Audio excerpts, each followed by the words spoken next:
yesterday we started, and I kind of started jokingly saying, "Oh, look, it's Fat Liberation Month, FLM, some American thing about being fat and accepting being fat and the discrimination against fat people," and it actually developed into a really interesting discussion about weight. I mean, and I thought about this more after the show yesterday. You know, Black Lives Matter, the people who campaign for women's rights, and I guess black rights you'd call it in a general term, they're not campaigning for people who are black not to be black, or women not to be women. They're campaigning for acceptance of people for those things. Whereas fat campaigning is slightly different. More often than not, you're campaigning for fat people to not be fat anymore and saying it's bad to be fat. Do you see what I'm saying? You're nodding, Ben. You get what I'm saying? Most liberation movements, they go for tolerance and acceptance, except when it comes to fatness and obesity. It's all about not being fat and obese. It is literally about exterminating or erasing fatness. And as someone who has carried extra weight his entire life, and at times in my life been technically morbidly obese, it's something I feel invested in. But what can we do? What are the problems with weight? What are the trends in dealing with weight at the moment? What's the best thing you can do at your age and stage in life? I thought we'd talk to a guy who was literally an expert, and I normally hate experts, particularly in politics. But our next guest, he is a professor. He does know something about taking care of your body. He's Professor Grant Schofield, and he joins us on the line now. Grant, how are you?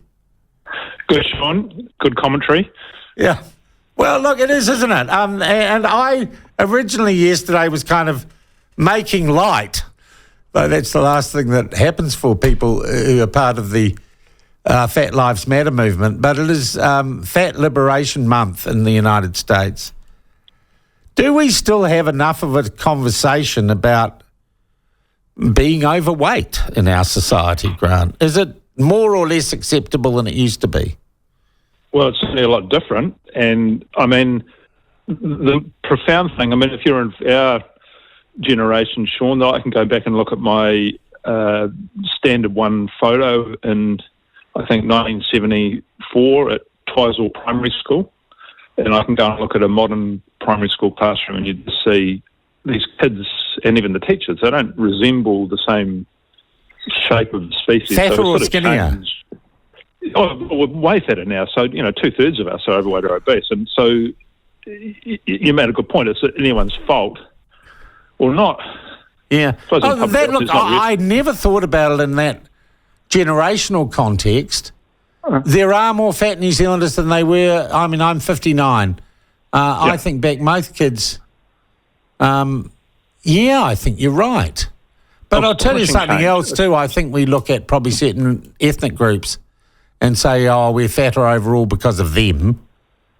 And that's demographically true. Yeah, okay, it is.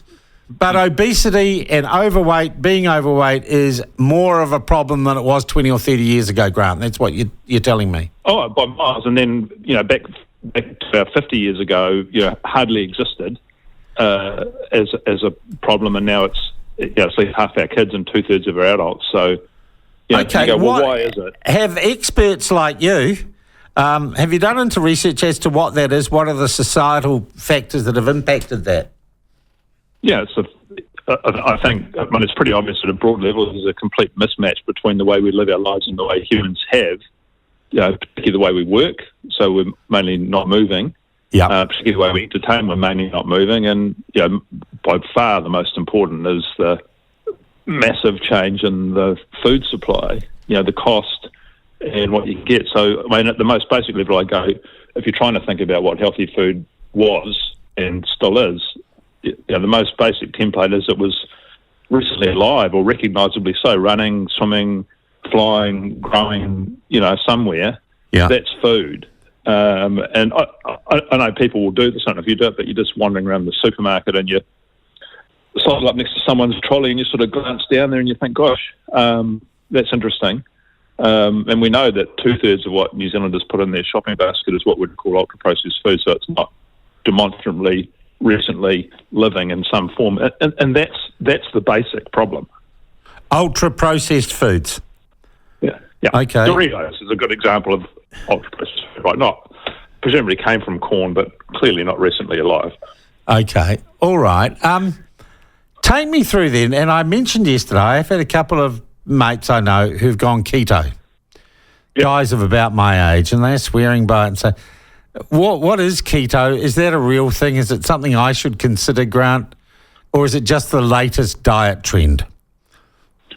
So this is always a controversial area. Everyone's got an opinion, I think, on food, mostly because everyone has to eat. But you can actually do research on this, and the gold standard of doing diet research is you get a few hundred people and you randomly put them in different types of diets, and then they do them for a couple of years and see what happens. Mm-hmm. So first of all, any rules around eating help. When you're just going for a free for all and you're doing whatever you like, that generally means you put on weight. If you go vegan, if you go Mediterranean, you go low fat, you go low carb keto, in general, there's some benefit. Then the question is, if you put those head to head, is there more benefits? And the thing about keto is, well, just getting the carbs down. Yeah, it's good for you. Is if you can't control your blood sugar, then you can't control your insulin. And insulin, and the whole sort of biological thing that goes with that, means that you have much more trouble controlling your hunger. So I think most people find when they do a sort of keto, low carb type diet, then they can control their eating a bit more. They can control the hunger, because you are actually going to have to eat less. That's the brutal reality. The question is, do you do it hungry, or now, do you do that? I love this, great, because we're now getting down to tin tacks for a bloke like me. The truth is, I can exercise all I want and everything, but I'm just going to have to eat less, right, to carry less weight. Yeah. Okay. Yeah, but then the question is, how do you do that? And if you eat less of the junk you're eating, you're probably still going to be pretty hungry. If you change it up and get especially the carbs out, you're probably going to be less hungry. So that's probably the advantage of keto, so far as I'm concerned. Yeah.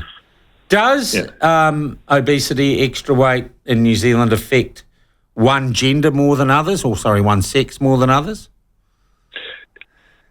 We're pretty similar. Women tend to, there's sort of subtle differences in the way these distribution curves look. So there's sort of obesity, and there's more women in that category. There's more overweight men. So the overall overweight and obesity is the same, but there's more obese women and more overweight men.